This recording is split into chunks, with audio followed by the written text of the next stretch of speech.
Hello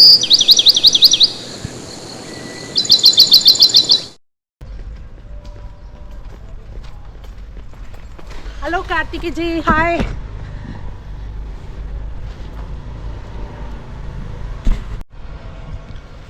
दोस्तों, पहले interview में हम लोग मिले थे अनीता गर्ग मैडम से, जिन्होंने अपने विषय में कुछ बताया कि किस प्रकार से उन्होंने अकेले अपने जीवन को बेहतरीन बनाया है और एक्सरसाइजेज के थ्रू और हेल्थ को अर्न कर कर। तो हेल्थ अर्न करना that's not a easy task, but इन्होंने किया है उसे, और बाकी आने वाली दिक्कतों को इन्होंने संभाला कि मेंटल पीस को हमने कैसे अर्न करना है। ये नहीं कि हम एक ही चीज़ को पकड़ कर बैठे रहें, तो उससे हटने के हमने तरीके बताए और आज हम इनसे जानेंगे कुछ नई बातें। लीजिए अनीता जी हमारे बीच में आइए। Anita ji, welcome back to our channel. Hi. आ जाइए। तो आज क्या कुछ बताने वाले हैं आपको, हमारे दर्शकों को? मैं हेल्थ के लिए बताने वाली हूँ कि हेल्थ से ऊपर कुछ भी नहीं है। अगर आपकी हेल्थ अच्छी है तो आप पूरी दुनिया पर विजय प्राप्त कर सकते हो। अगर आपके पास हेल्थ नहीं है, आप कहीं पहाड़ी पर भी नहीं चढ़ सकते, आप कहीं इंजॉय नहीं कर सकते, तो ज़िंदगी आपको बोझ लगती है। इसलिए हेल्थ इज़ वेल्थ। सबसे पहला फोकस सब इंसान के लिए कि हेल्थ को मेंटेन करें। किसी तरह से भी अपने लिए दिन में 2 घंटे ज़रूर निकालें। मॉर्निंग में 1 घंटा, इवनिंग में 1 घंटा, 2 घंटे कम से कम अपने लिए निकालें ताकि आपकी हेल्थ अच्छी हो। अगर आपके पास तंदुरुस्ती है तो सब कुछ है। कहते हैं ना, तंदुरुस्ती हजार नियामत। तो आपके ये सराउंडिंग, ये पार्क तो बहुत अच्छा है, तो आप यहाँ रेगुलर करते हैं एक्सरसाइज? हाँ बिल्कुल, रेगुलर मैं यहाँ वॉक के लिए, रनिंग के लिए आती हूँ और मॉर्निंग में योगा सेशन भी लेती हूँ और इवनिंग में भी वॉक करती हूँ। थोड़ा ध्यान रखती हूँ अपनी हेल्थ का और डाइट का बहुत ज़्यादा ध्यान रखती हूँ। ऐसा नहीं कि आप खाली वॉक करो, योगा करो और डाइट को इग्नोर करो। अगर आपकी डाइट अच्छी है तो आप बहुत कुछ अपने आप को अचीव कर सकते हो, क्योंकि डाइट अच्छी होगी तभी आपके अंदर इम्यूनिटी बूस्ट होगी और आपका फोकस अच्छा होगा अपने ऊपर। सबसे पहले मैं ये बताना चाहूँगी सभी के लिए कि अपनी जो जीवा है उसके ऊपर कंट्रोल करें। ये नहीं कि जहाँ भी जाएं जो मिले वो खा लें, तो वो नहीं करना। क्योंकि देखिए, जो हमारा स्टमक है वो एक इस तरह का आधार है, उसके अंदर जैसी अच्छी चीज़ें डालेंगे उसी तरह से हमारी बॉडी को एनर्जाइज करेगा, और जितनी हमारे पास एनर्जी होगी उतना ही हमारा शरीर अच्छा होगा, मेटाबॉलिज्म बढ़ेगा और बॉडी बहुत तंदुरुस्त होगी और दूसरों को देखने में भी अच्छा लगेगा, दूसरे भी हमें देखकर खुश होंगे। तो इसलिए पहले अपने आप को मेंटेन करें, पैसा बाद में, हेल्थ पहले। ठीक है। तो आप अनीता जी ये बताएं कि खाने में स्पेसिफिकली कुछ हमें इस्तेमाल करना पड़ेगा बॉडी वाइज, या हाँ, कुछ भी एज वाइज भी कहना चाहूँगी कि हर एक की एज, हर एक का खाना, हर एक का डिफरेंट है। देखिए, जैसे बच्चे हैं उसको कुछ भी खा लेंगे वो पच जाएगा, लेकिन आप 40-50 के बाद जाएंगे तो आपका इम्यूनिटी सिस्टम वीक हो जाता है, आपका लीवर वीक हो जाता है। इवन आप देखो कि 90% लोगों का लीवर हैवी है, उनका फैटी लीवर है। एक बार फैटी लीवर हो जाता है तो उसको ठीक करना बहुत ही मुश्किल होता है। तो इसलिए अपने लीवर पर कंट्रोल रखें। आप हैवी चीज़ें ना खाएं, जंक फूड ना खाएं, कार्बोहाइड्रेट्स ना लें। ठीक है। तो अभी जो है कॉमन जो प्रॉब्लम है, एक तो ओबेसिटी की है, मोटापे की है, और दूसरा डाइजेस्टिव सिस्टम की है कि लोगों का डाइजेस्टिव सिस्टम ठीक नहीं है, कॉन्स्टिपेशन से सफ़र कर रहे हैं और बीमारियां उनको हो गई हैं। तो उसके बारे में कुछ एक्सरसाइजेज हों, कुछ बताएंगे आप? हाँ, पहले मैं डाइट के बारे में बताऊंगी। डाइजेस्टिव सिस्टम के लिए सबसे पहले अपने खाने को समय से करें। जी, प्राणायाम के लिए मैं आपको बताना चाहूँगी। सबसे पहले हमें प्राणायाम में अनुलोम विलोम प्राणायाम करना चाहिए। अनुलोम विलोम प्राणायाम करें, भ्रस्त्रिका प्राणायाम करें और उसके बाद कपालभाति प्राणायाम करें। कम से कम 100 स्टॉक्स करें, 20-20 के 5 सेट करें और हर एक 20 के बाद आप 1-2 श्वासों को लें। और उसके बाद हम करेंगे कुंभक। कुंभक में करते हैं रेचक और बाह्य कुंभक, आंतरिक कुंभक, ये करें। और उसके बाद हम करेंगे अग्निसार क्रिया। अग्निसार क्रिया करने से हमारी जठराग्नि है जो, वो उद्दीप्त हो जाती है और हमारा पाचन बहुत अच्छा होता है। उसमें श्वास भर के छोड़ें और पेट को अंदर बाहर करें, अग्निसार क्रिया करें।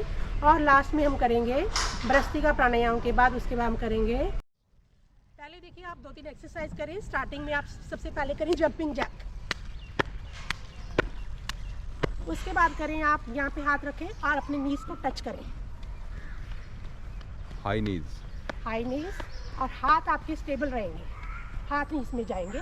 उसके बाद हाथों को क्रॉस करके पीछे रखें, 1 2 3 4 कंटिन्यू करें 5 6 7 8 9 10 देन बेंडिंग करें बैकवर्ड बेंडिंग 1 2 3 5 6 7 और देन अप एंड डाउन 1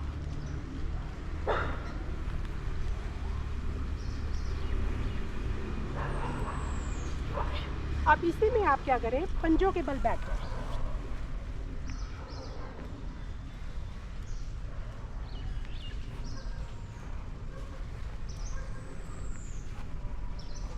इसको धीरे से हाथ सीधे करें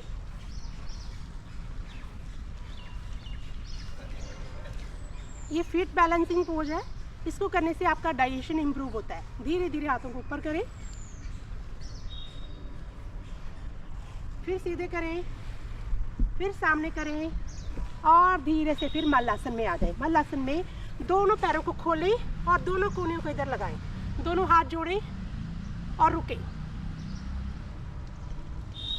इस पोजीशन में रुकने से आपको कॉन्स्टिपेशन की प्रॉब्लम से निजात मिलता है आप सुबह उठ के पानी पिएं पानी पीने के बाद इस आसन में 1 से 2 मिनट के लिए बैठें जितना आप बैठ सकते हैं उतना अच्छा है 3 मिनट तक भी बैठ सकते हैं इसमें और इसमें बैठने के बाद आप मन ही मन चिंतन करें उस परमात्मा का चिंतन करें जितना बैठ सकते हैं बैठें और धीरे धीरे धीरे धीरे इस आसन में आने के लिए पहले हाथ खोल दें ऊपर को जाएं फिर धीरे से फिर आ जाएं फिर इसमें चलें 1 2 3 4 5 6 7 8 9 10 इस तरह से चलें फिर धीरे से खड़े हो जाएं और बैठ जाएं ये आपके लिए बहुत अच्छा है तो थैंक यू अनीता जी आपका बहुत बहुत धन्यवाद आज हमसे जुड़ने के लिए तो मैं एक छोटा सा ये भी चाहूँगा कि आप प्राणायाम के विषय में भी हमें और मेडिटेशन के बारे में कुछ बताएं बिल्कुल जो मेडिटेशन प्राणायाम है इसको करने से हमारी जो ऑक्सीजन लेवल बढ़ता है और माइंड हमारा शांत होता है जब हमारा ऑक्सीजन लेवल बढ़ता है तो दिमाग में ठंडक पहुंचती है जितनी हमारे ब्रेन में ठंडक होगी और जितनी ऑक्सीजन होगी उतना ही हमें पीस ऑफ माइंड ज़्यादा होगा इसलिए मेडिटेशन प्राणायाम बहुत ज़रूरी है सबसे पहले मैं सबसे कहूँगी कि दिन में 10 से 15 मिनट अपने लिए प्राणायाम के लिए ज़रूर निकालें उसमें सबसे पहले अनुलोम विलोम प्राणायाम करें भ्रस्त्रिका प्राणायाम करें कपालभाति प्राणायाम करें और उसके बाद आप उसमें आप कर सकते हैं अपना स्टॉप करना 1 मिनट अटक गई मैं जी मैं आगे ये बताना चाहूँगी जो खाना है आप सुबह मॉर्निंग में जो ब्रेकफास्ट लेते हैं उसमें ब्रेकफास्ट में आप फ्रूट्स और वेजिटेबल्स खाएं और 12 बजे तक आप कोई भी कार्बोहाइड्रेट्स ना लें और उसके बाद आप लंच ब्रंच इकट्ठा ले सकते हैं 12 से 2 के बीच में और उसके बाद इवनिंग में हल्का लाइट स्नैक्स लें उसमें ड्राई फ्रूट्स ले लें और इवनिंग में रात को आप हल्का दाल चावल और इस तरह से लाइट भोजन खाएं हल्का भोजन खाएंगे तो आपको पचेगा भी जल्दी और आपका डाइजेशन भी अच्छा हो जाएगा तो इसलिए खाना बहुत ज़रूरी है और समय से खाएं ऐसा नहीं कि किसी दिन तो आप रात को 6 बजे डिनर कर रहे हैं किसी दिन 10 बजे कर रहे हैं और किसी दिन 11 बजे कर रहे हैं अपने टाइम को फिक्स रखें क्योंकि जैसे आपकी जॉब का टाइम फिक्स है आपको उससे फिक्स सैलरी मिलती है इसी तरह से अपनी हेल्थ के लिए भी हर चीज़ के लिए फिक्स टाइम रखें योगा का अपनी वॉक का और अपने खाने का पूरा ध्यान दें कहीं भी जाएं तो अपना टाइम फॉलो करें और डाइट अच्छी फॉलो करें ये सबसे ज़रूरी है उसके बाद अनीता जी एक बात यहाँ ये आती है कि जब हम बाहर होते हैं तो हम किस तरह से अपने मतलब वो डाइट कंट्रोल कैसे करेंगे क्योंकि वहाँ तो हम नहीं चला सकते ना अपनी को उनके हिसाब से खाना होगा जहाँ भी जाएंगे हम हाँ। तो उसके लिए मैं बताना चाहूँगी जैसे जहाँ भी आप जाते हैं पहले वहाँ जहाँ भी आप जा रहे हैं वहाँ का मेन्यू चेक करें उसमें क्या क्या है अगर आपको लगता है वहाँ नहीं है तो आपकी वहाँ की मैनेजमेंट से बात करें कि मुझे ये अरेंज करा सकते हो तो अरेंज हो जाता है आप बाहर से स्विगी जोमेटो से भी फ्रूट्स मंगवा सकते हो फ्रूट चाट मंगवा सकते हो और हेल्दी स्नैक्स मंगवा सकते हो आप उसमें अगर आप नॉन वेजिटेरियन है तो आप बॉयल एग खा सकते हो तो इस तरह से अपनी डाइट को अच्छा करेंगे आपके ऊपर है ऐसा नहीं कि जिस भी माहौल में आप जा रहे हैं वहाँ जो मिल रहा है वो खा ले ऐसा नहीं करना है फिर तो आप हेल्थ कॉन्शियस नहीं है तो इसलिए हेल्थ कॉन्शियस बनना है उसके लिए आपको हर तरह से मिल जाएगा जहाँ जाओगे वहाँ आपको वैसा मिल जाएगा ठीक है ये तो हो गया डाइट का अब नेक्स्ट क्या आप इसमें बताने वाले हैं नेक्स्ट मैं बताऊंगी आपको कि थोड़ी सी एक्सरसाइज आप जरूर करें, क्योंकि एक्सरसाइज करने से हमारी बॉडी का मेटाबॉलिज्म बढ़ता है और ब्लड सर्कुलेशन बनता है। इवन विंटर के अंदर हमारे खून के अंदर थक्के जम जाते हैं, उससे क्या होता है, क्लॉटिंग होती है, कोलेस्ट्रॉल बढ़ता है और हमारे हार्ट के ऊपर प्रेशर पड़ता है। जब हमारे हार्ट के ऊपर प्रेशर पड़ता है तो हमारा हार्ट क्या करता है, फिर वो कर देता है, बीपी हाई हो जाता है या लो हो जाता है, एक्स्ट्रा वर्क करना पड़ता है हार्ट को। और कई बार ऐसे होता है लोगों को सोए सोए साइलेंट हार्ट अटैक भी हो जाता कोलैप्स हो जाता है। यस, इसलिए ध्यान रखें अपनी डाइट का, अपने खाने का, और पानी ज़्यादा पिएं, अपनी बॉडी को एनर्जाइज रखें। और उसके लिए मैं कुछ एक्सरसाइज भी आपको बताना चाहूँगी। उसके लिए हम बाहर पार्क में चलते हैं, उसके लिए जी एक्सरसाइज प्लीज बताएंगे। आइएगा। 3-4 एक्सरसाइज प्राणायाम करने से हमारी बॉडी में ऑक्सीजन का लेवल बढ़ता है और पीस ऑफ माइंड बढ़ता है। उसके लिए सबसे पहले आप अनुलोम विलोम प्राणायाम करें, भ्रमरी प्राणायाम करें और उसके बाद कपालभाति प्राणायाम करें, फिर अग्निसार क्रिया करें। अग्निसार क्रिया के बाद उसके बाद कुंभक करें, बाह्य कुंभक, आंतरिक कुंभक करें और उसके बाद आप करें भ्रामरी प्राणायाम। भ्रामरी प्राणायाम करने से जिनको नींद नहीं आती है उनको नींद अच्छी आती है, और नींद अच्छी जब आएगी तो आप अच्छे से नींद पूरी लोगे और आपका दिनचर्या बहुत अच्छी होगी।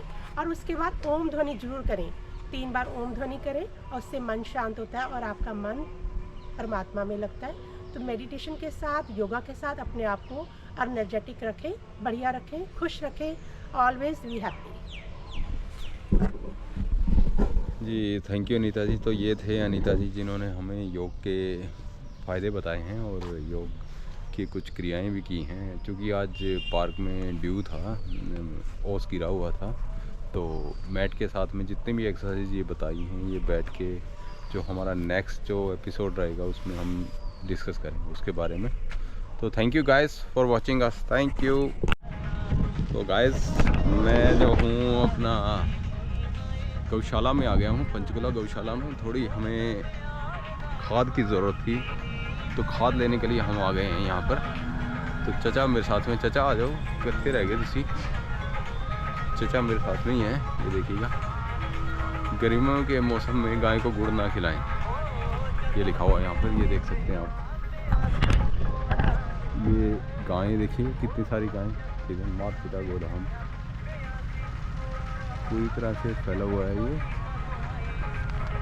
चचा किथे है वो, आपा की लेना है इधरों? इत्थों खाद लेनी है जी।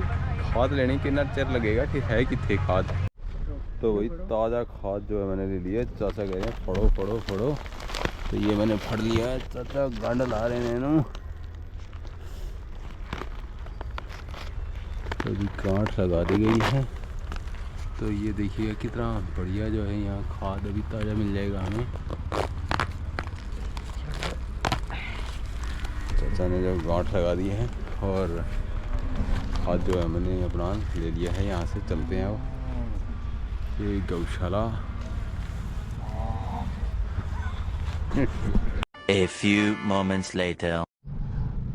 हाँ तो गाइस ये देखिए, हियर यू कैन सी माई भतीजा, रनिंग भतीजा, जो जल्दी आपके बीच में दौड़ में नज़र आने वाला है। स्केचर्स में जा लिया गया ये स्केचर में जाएगा, अभी गया नहीं है। अभी ये स्केचर्स में इंट्रोड्यूस होना है। अमित देखो, छोटा रनर आ गया हमारे बीच में। देख बेटे, देख पापा को दिखा रहे हैं।